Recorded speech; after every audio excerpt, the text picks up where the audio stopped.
yang mulia dari Nabi SAW, ya, dalam kondisi sakit pun beliau tetap berusaha menjalankan kewajiban beliau, yaitu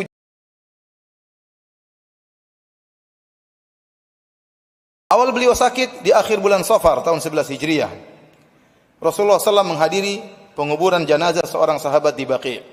Ketika beliau kembali dari ngelayat jenazah tersebut, beliau merasakan pusing di kepalanya dan panas mulai merambat pada sekujur tubuhnya.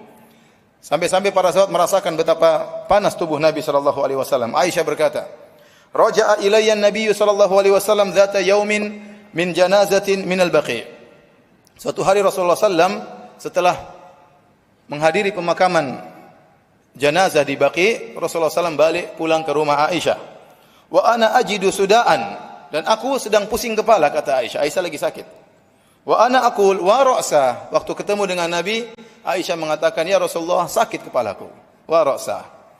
Apa kata Nabi SAW? "Bal ana ya Aisyah tu wa ra'sa." Justru saya yang sakit kepala, wahai Aisyah. Kemudian Nabi berkata kepada Aisyah, Rasulullah dalam kondisi sakit kepala.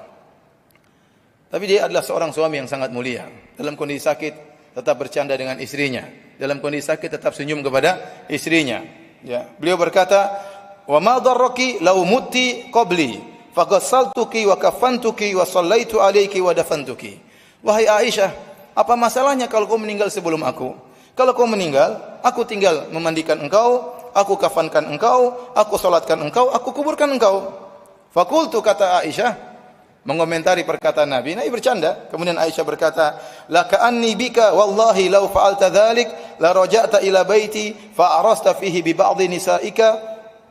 Kalau aku meninggal ya Rasulullah, seakan-akan aku lihat kalau aku meninggal, kemudian engkau kuburkan aku, kemudian kau pulang, terus kau datangkan istrimu yang lain tidur di tempat tidurku.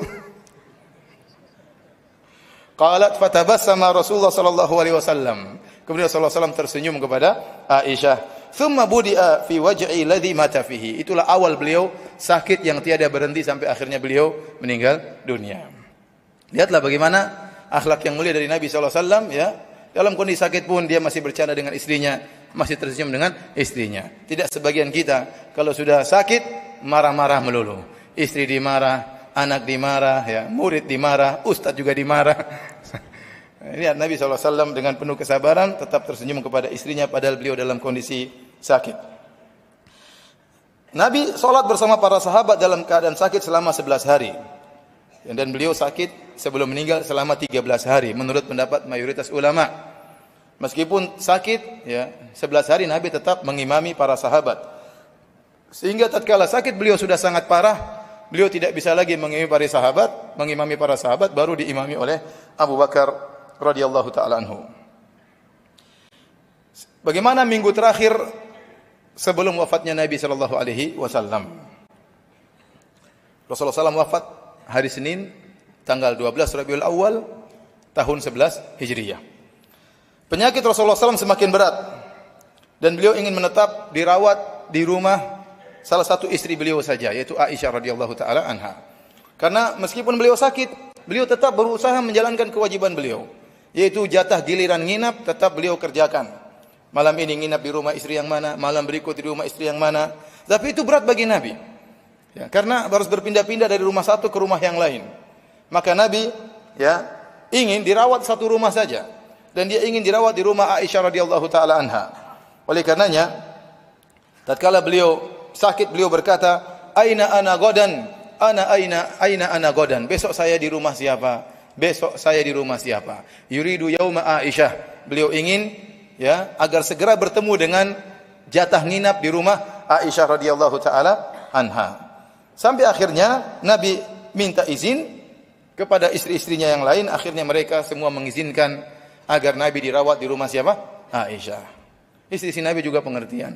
Mereka tahu bahwasanya Nabi yang paling dicintai oleh Nabi di antara mereka adalah siapa? Aisyah radhiyallahu taala anha. Suaminya lagi sakit, ingin di rumah Aisyah, mereka tidak kemudian ribut, tidak kemudian, ya, menampakkan kecemburuan dan yang lainnya, mereka biarkan Nabi sallallahu alaihi wasallam menginap di rumah Aisyah. Ubaidillah bin Abdullah bin Utbah berkata, "Awwalu mashtaka Rasulullah sallallahu alaihi wasallam fi baiti Maimunah." Pertama kali Rasulullah SAW sakit di rumahnya Maimunah. Fasta'dzana azwajahu an yumarradha fi baitiha. wa adhinna lahu qalat. Maka akhirnya Rasulullah sallam minta izin agar bisa dirawat di rumah Aisyah radhiyallahu taala anha. Maka istri-istri Nabi pun mengizinkan Nabi sallallahu alaihi wasallam. Fa kharaja wa yadun lahu ala al-Fadl bin Abbas wa yadun lahu ala rajulin akhar wa huwa yakhuttu bi rijlaihi fil ardi. Maka Nabi pun keluar dari rumah Maimunah, tangan satunya dibopong oleh Fadl bin Abbas, tangan satunya dipegang oleh Ali bin Abi Thalib. Mereka berdua memopong Nabi menuju rumah Aisyah. Sementara Nabi tidak kuat, kaki beliau terseret-seret di tanah. Beliau sudah tidak bisa berjalan. Sallallahu alaihi wasallam. Kemudian Nabi dirawat di rumah Aisyah. Mulailah para sahabat berdatangan menjenguk Nabi sallallahu alaihi wasallam. Di antara yang menjenguk Nabi sallallahu alaihi wasallam adalah Abu Sa'id Al-Khudri radhiyallahu anhu. Beliau berkata, "Dakhaltu 'ala Nabi sallallahu alaihi wasallam wa huwa yu'aq." Aku menjenguk Nabi sallallahu alaihi wasallam sementara Nabi sallallahu alaihi wasallam dalam kondisi sakit. Fa wada'tu yadi alaihi. Aku letakkan tanganku pada Nabi sallallahu alaihi wasallam. Fa wajadtu harrahu baina yadayya fawqa lihaf. Aku dapati rasa panas di atas selimut. Jadi Nabi panas, kemudian didemam, kemudian diletakkan selimut di atas Nabi sallallahu alaihi wasallam. Abu Sa'id Al-Khudri menyentuh selimut tersebut, terasa sangat panas. Panas Nabi luar biasa sampai menembus selimut yang dipakai oleh Nabi sallallahu alaihi wasallam. Kemudian fakultu, aku berkata, "Ya Rasulullah, ma ashaddaha alaik." Ya Rasulullah, betapa berat sakitmu. Kata Nabi sallallahu alaihi wasallam, "Innaka dzalik yudha'afu lana al-bala wa yudha'afu lana al-ajr." Demikianlah para nabi. Cobaan dilipat gandakan bagi kami dan pahala juga dilipat gandakan bagi kami. Ibnu Mas'ud juga menyenguk Nabi sallallahu alaihi wasallam. Beliau berkata, "Dakhaltu ala Rasulillah sallallahu alaihi wasallam wa huwa yu'aq." Aku datang menyenguk Nabi sallallahu alaihi wasallam dan Nabi dalam kondisi sakit. Fakultu ya Rasulullah, aku berkata, "Wahai Rasulullah, innaka latu'aku wa'kan syadidan." Sungguhnya engkau sakit, demammu sangat parah. Qala, kata Nabi, "Ajal."